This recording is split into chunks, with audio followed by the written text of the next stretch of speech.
Hey, what's up, fellas? How you doing, man? Antonelli here.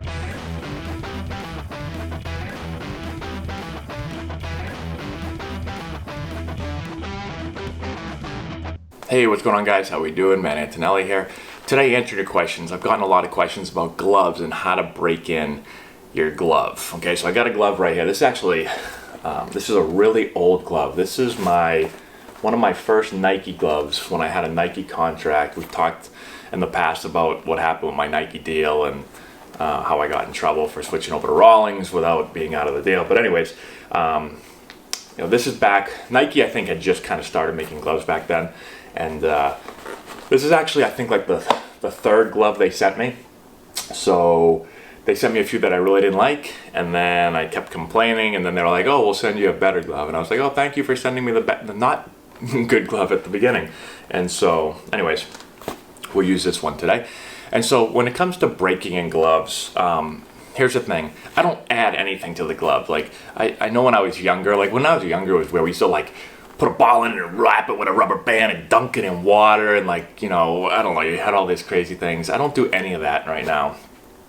Typically, when I played, I would add some glove conditioner to the glove, but that was just to kind of keep the leather soft, not so much to break it in at all, okay? So my main method of breaking glove in was a couple different things. For one, the best way is to literally just play catch with it.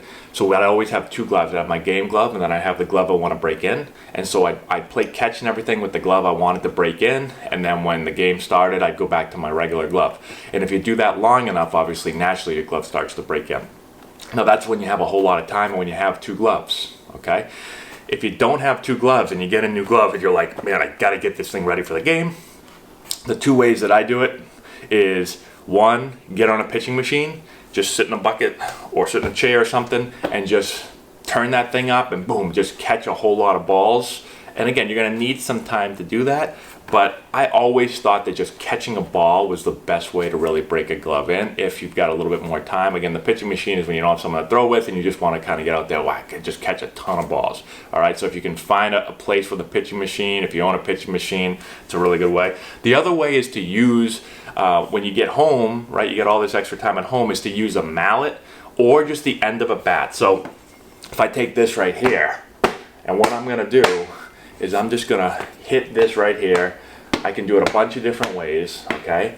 But it basically is kind of simulating, catching a ball, but I'm able to just do that. I can sit down and watch TV, right? I can sit and watch the Red Sox game or whatever, and while I'm doing it, get 500 whacks in on my glove. And if you do that for just a couple of days, the glove will end up softening up pretty good.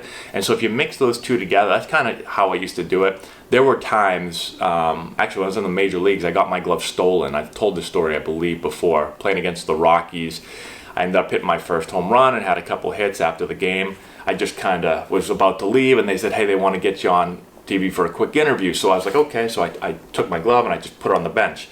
And then I did the interview. When I came back, the glove was gone. I went up to the clubhouse, and no one knew where it went. It disappeared forever. I talked to the clubbies. They were like, oh, no, we put it in your locker. And there was nothing in my locker, and it was gone.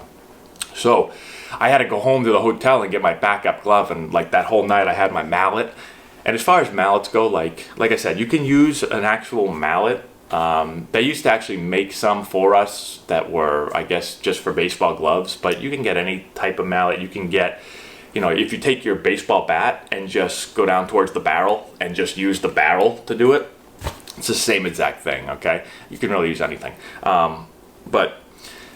So I had to go home that night. I had to go to the hotel, and I had to, use the thing all night long because I had to get a glove ready for a game the next day. And my glove was not ready to go, and I was so nervous playing in that game. I'm, sitting out there, I'm in a major league game, and I've got a glove that, feels horrible on my hand. But luckily, I didn't make any errors with it, thankfully.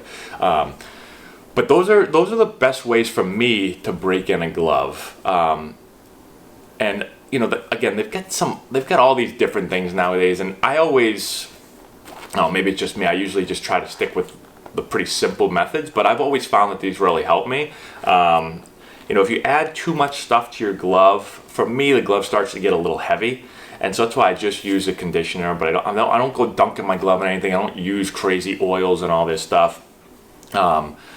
I just basically catch off the machine, mallet, combo those three, and your glove eventually will get ready to go. So in the comment section below, put if you guys use any other methods, if you've had success with anything else that I'm missing. I'd be interested to hear from you guys. Comment in the section below, subscribe to the channel, share the video with all your friends, give it a thumbs up, all that good stuff. Also check the description box below. We got a deal going on Plate Crate. We've got a link to our Patreon page and a bunch of other stuff as well, so definitely check that out. And that's all I got, guys. Thanks so much for watching. I appreciate it, and we'll talk to you later.